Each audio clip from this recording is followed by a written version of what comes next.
পানিতে হাত দিলেই শত শত বিদেশি রঙিন মাছ চলে আসে। মুড়ি বা অন্য কোনো খাবার দিলে মনোমুগ্ধকর এক দৃশ্যের সৃষ্টি হয়। প্রতিটা মাছ প্রতিযোগিতায় লেগে পড়ে কে আগে খাবার খেতে পারে। এমন দৃশ্য উপভোগ করতে যশোর কালেক্টরেট পুকুর পাড়ে সকাল থেকে বিকাল পর্যন্ত ভিড় জমান দর্শনার্থীরা। এই পুকুরটির চারপাশ দিয়ে পাকা করা এবং বসারও সুব্যবস্থা রয়েছে। এই পুকুরে মাছের পাশাপাশি রয়েছে চোখ জুড়ানো পদ্ম ফুল।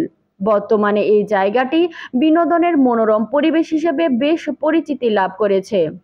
পুকুর পাড়ে গিয়ে দেখা যায় ছোট বড় সব বয়সী মানুষ মুড়ি ছিটিয়ে বাহারি রঙের মাছ দেখছে। আবার অনেকে মাছগুলোকে ছুঁয়ে দেখার চেষ্টা করছেন।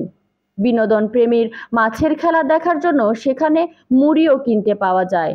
এক সময়ের অপরিষ্কার এই পুকুরটি জেলা প্রশাসন ও বাংলাদেশ ট্যুরিজম বোর্ডের আর্থিক সহযোগিতায় পুকুরটি সংস্কার করে চারপাশে কংক্রিটে বাধাই করা হয় এবং শান বাঁধানো দুটি সিঁড়িও রয়েছে। পুকুরের ধারে বিনোদন পিপাসু মানুষের হাঁটার জন্য ওয়াকওয়ে বানানো হয়েছে। শহরের যানজট ও শব্দ দূষণ থেকে স্বস্তি পেতে সকাল বিকাল মানুষ ভিড় করছেন পুকুর পাড়ে। কালেক্টরেট এই পুকুরটি যেন শহরের পর্যটনের কেন্দ্রবিন্দু হয়ে উঠেছে। এটা দেখেছেন কত বড়? মাছ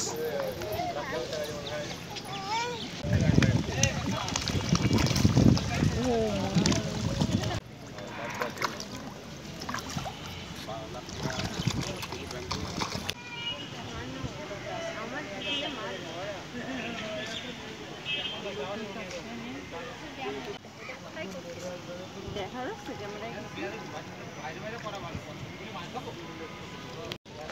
বিল রাখেন বিল দিয়ে কাগজ